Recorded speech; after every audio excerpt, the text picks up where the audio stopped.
My father and I were always very close. He used to call me his little princess. We had a very caring, loving relationship. We didn't often say the words, "I love you." We just knew that it was very much there. My father was a very dynamic personality. He was a very successful man. He had such a zest for life and such a passion. There's no bond like the one between a parent and a child. It transcends time and place. Some say it can even transcend death. And sometimes it has to, because the child left behind still needs their dead parent. Hello, I'm Lawrence Chow. Today in Ghostly Encounters, we meet Sharon and Nadine, two women who believe their parents reached out from beyond the grave to keep guiding and loving them. Sharon Banks was her daddy's little girl. When he died in a mysterious accident, she was so overcome with grief, she could barely function. But then she believes her dead father stepped in to help.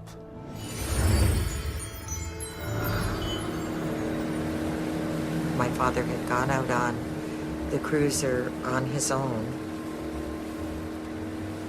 My mother had the ship-to-shore radio plugged in at the cottage, and she heard my father screaming over the ship-to-shore radio, "Mayday, mayday, mayday." She immediately called the authorities, the Coast Guard, the police, neighbors, whoever, and they conducted a search immediately. They found the boat in the bay. It was Long Point Bay on Lake Erie.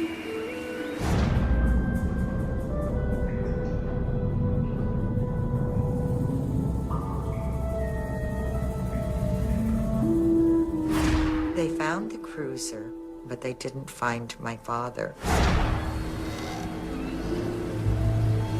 When they found the cruiser, it was going around in circles. Actually, another boater spotted it and reported it. The boat was going in circles because my father had tied the aerial of the boat around the steering wheel.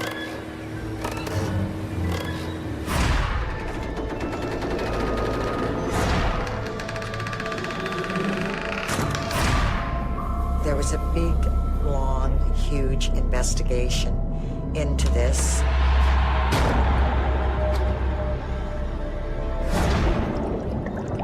I've always believed that something unnatural happened to him. Someone hurt him. In any case, he was gone. 7 days later, divers found his body.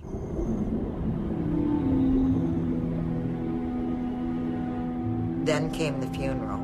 I suppose I maybe didn't accept that my father was gone. For one thing, I never saw his body. It was a closed casket.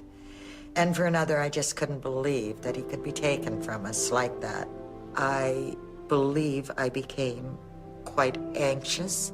I believe I likely suffered from some form of maybe a complicated grief or depression.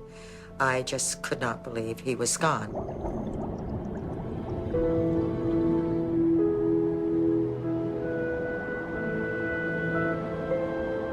My father was, to me, the most wonderful man that ever walked the face of this earth.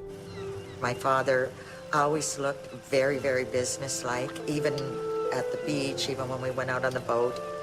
He always wore a white shirt, a tie. He was high energy, I'd say a driven man. My dad owned his own business.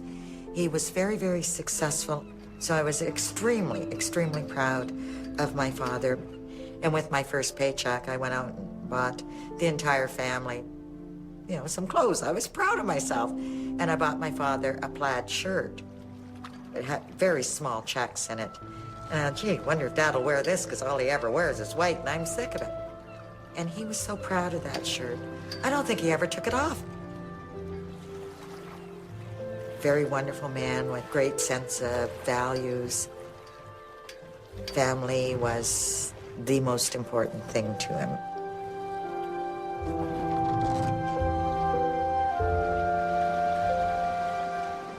When I was 26, I got married. We bought a house. And one night in the house, I'd say this would be about 1978. I was asleep in bed. I heard a knock at our back door. I thought, who on earth could be at the door? It's after 2 in the morning. I went to the back door and I opened the door. And my father was standing there.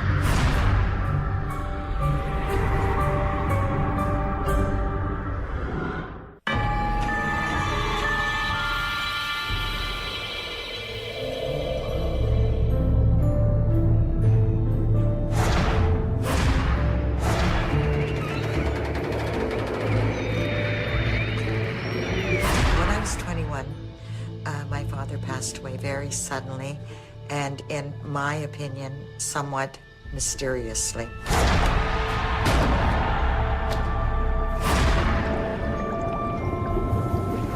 The official cause of death was deemed to be drowning. I've always suspected that my father was harmed in some way and that I've never, ever believed that he took his own life, ever. I continued basically obsessing about his death. I couldn't come to terms with it. I would automatically imagine the worst and imagine terrible things happening. I would even imagine that in my own personal life. Things like, oh, I'll never succeed. Or, oh, you know, I'm not going to get that job. There just seemed to be so many unanswered things in my life at that time.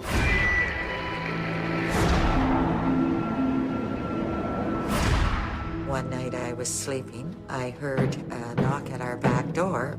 I thought it was pretty strange. And I thought, who on earth could be at the door? It's after 2 in the morning, but I opened the door. And my father was standing there. I was so joyful, just ecstatic. I said, oh, thank God you're here. You're not dead. I knew you weren't dead. Oh, I cannot even explain the feeling that overcame me. He walked into the kitchen. I ran to him and he put his hand up like this. And he said, no, you can't come any closer to me. I am dead, Sharon. But I need you to know that I'm okay. I'm at peace.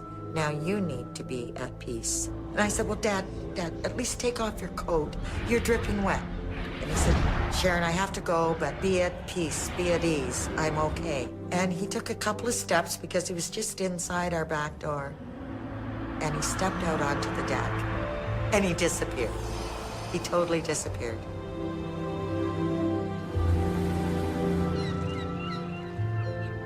I thought, he was on the water. He was on the water when he was taken from me. It's probably why he was as soaked as he was. The mystery behind the death of Sharon's father remains, and so does his impact on her, both alive and dead. Our experts tell us that traditionally ghosts who died violently, like Sharon's father, might come back one time to resolve something. In Sharon's case, it might be her grief, which would have been like an endless scream of agony to him. His daughter was crying out for help, and Sharon believes her father answered the call. For a lot of people, they didn't think I would turn out being the person that I am today. I stayed with my mom until I was about 2 years old. And then after that, I went on a long journey. Like Sharon, Nadine Lavoie has a close bond with a parent. After growing up in foster care, Nadine didn't get to know her mother until she was older. But when she did, the two shared a special relationship, one that Nadine says continued even after her mother died before her time. The relationship with my mom, because I haven't had a chance really to grow up with her, it was really difficult. By the age of 18, which is the legal time, I guess, in Quebec, it was time for me to go and move by myself and have my own place. I was just tired of always being mad and being pissed and having this emotion inside me all the time. As I was, I guess, understanding more her emotions as well and the challenge that she's been going through as a young mom at the time, I kind of felt it was okay to start to learn to forgive and hopefully build a different kind of relationship. It's either I'm going to be mad at her for the rest of my life and keep carrying this burden, or I'm going to learn to understand and forgive and love, and eventually, you know, we can actually have a relationship. That was the choice that I've made. I said, you know what? I need to get to know my mother, kind of start fresh, forgive everything that had happened, and try and build a new relationship. Eventually, something happened where she was diagnosed with lung cancer.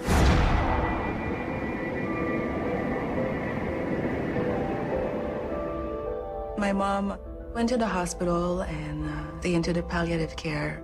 There was a very strong desire and wish that I had in my heart and in my soul. I did not want for her to be alone. I wanted her to know that she was loved and that she was not alone. Her fiancé, that she was really in love with, a wonderful man that was really caring and was with her.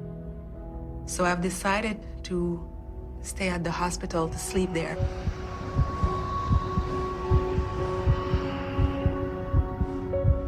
I was sleeping in the room in the middle of the night. She had woke up and she was in panic, total panic, because she couldn't breathe.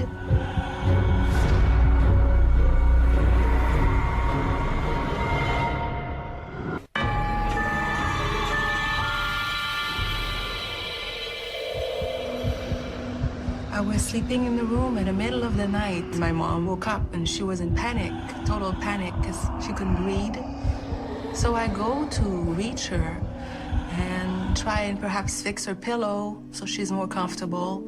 So I'm holding her in my arms. I start to feel a little bit of a weight, and I notice that the tips of her finger are starting to change color.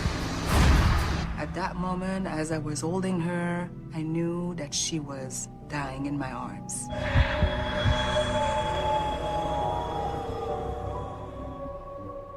To me, it was as if her soul passed through me, because I was right above her and holding her. It's like her last breath could be felt.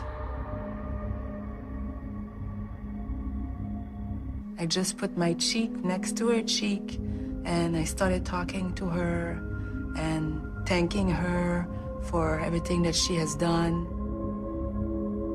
It's almost as you feel like you're near the entrance of the door, but you're not going any further. It's not your path yet.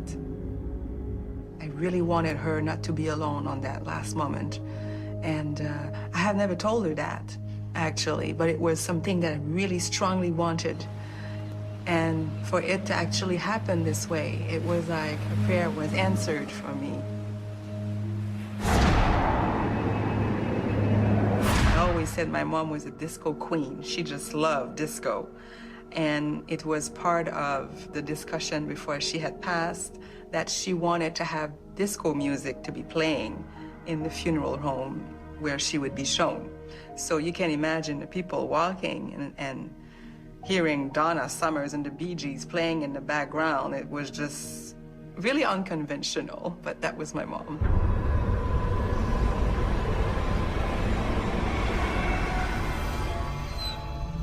They gave me all my mom's belonging, and there was this one ring that I've decided to keep with me and cherish it because it was what she called her engagement ring that was provided to her by the love of her life, the last man she was with, and it meant a lot to her. And I've decided I was going to keep the ring as a nice souvenir and as a symbol of the love that she had with him. So we go with the burial and the church service and everything, and then we go into the cemetery to bury my mom. At some point, I felt a voice inside my head that basically made me feel and tell me that she wanted her ring back. This was hers. It was something that meant a lot to her, and she wanted to have it back. So I went back to the cemetery and I decided to give her back her ring. And so I dig in the dirt where she is buried. The only presence I was really feeling was the fact that she had asked me to return the ring. So it was the voice, I guess, in my head.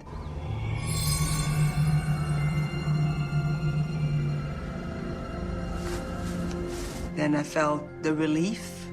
That's something that I did feel when I finished giving her back her ring. I felt good. I just felt like it was the right thing. I felt a thank you. I felt, I guess, a moment of happiness within me of doing that, of returning the ring.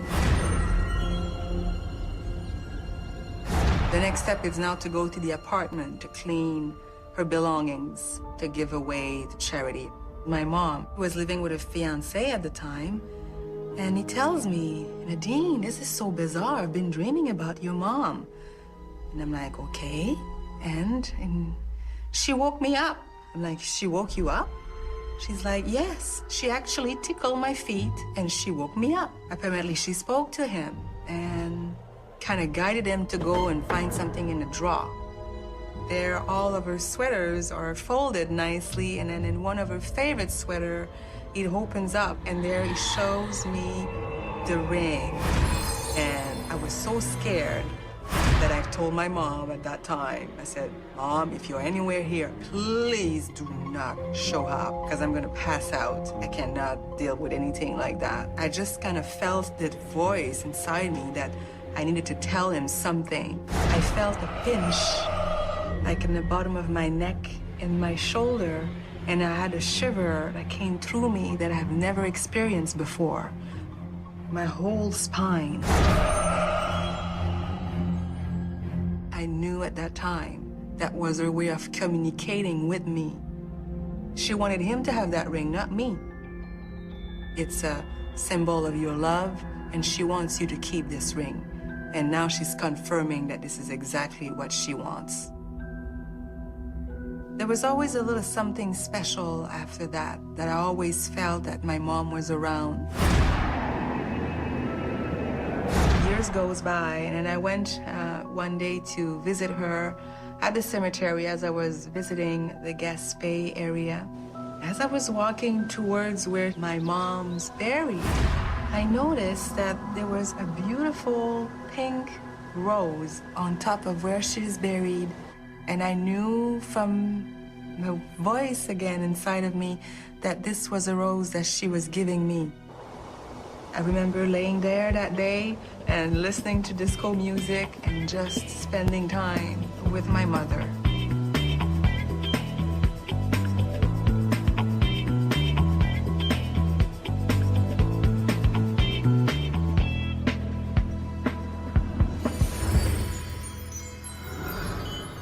Nadine believes her mother had many ways of showing her love, even after she died. It's not surprising a ring figured prominently in her story. After all, there's no stronger symbol of the bond of love. Our experts remind us that in folklore, the idea of a magic ring is ancient and has been retold often, most recently in the Lord of the Rings trilogy. Sharon's father was there her whole life, and as far as she's concerned, he was still there when she needed him most to get over his death. Both Sharon and Nadine still cling to their parental bonds, but because of the ghostly guidance they say they received, they are both able to move on, enjoy life, and rest easy in the knowledge they have parents who love them, in death as in life. My father appearing to me helped immensely. In fact, what it did is it truly allowed me to begin the grieving process, in my opinion. Up until that time, I don't think I had even cried. And now I could deal with the grief and deal with the knowledge that he's okay. I'm really thankful that we were able to be in peace with each other because I had learned to forgive and to appreciate who she was. And I can feel this love is just carrying on with me to this day and probably for a long time ahead.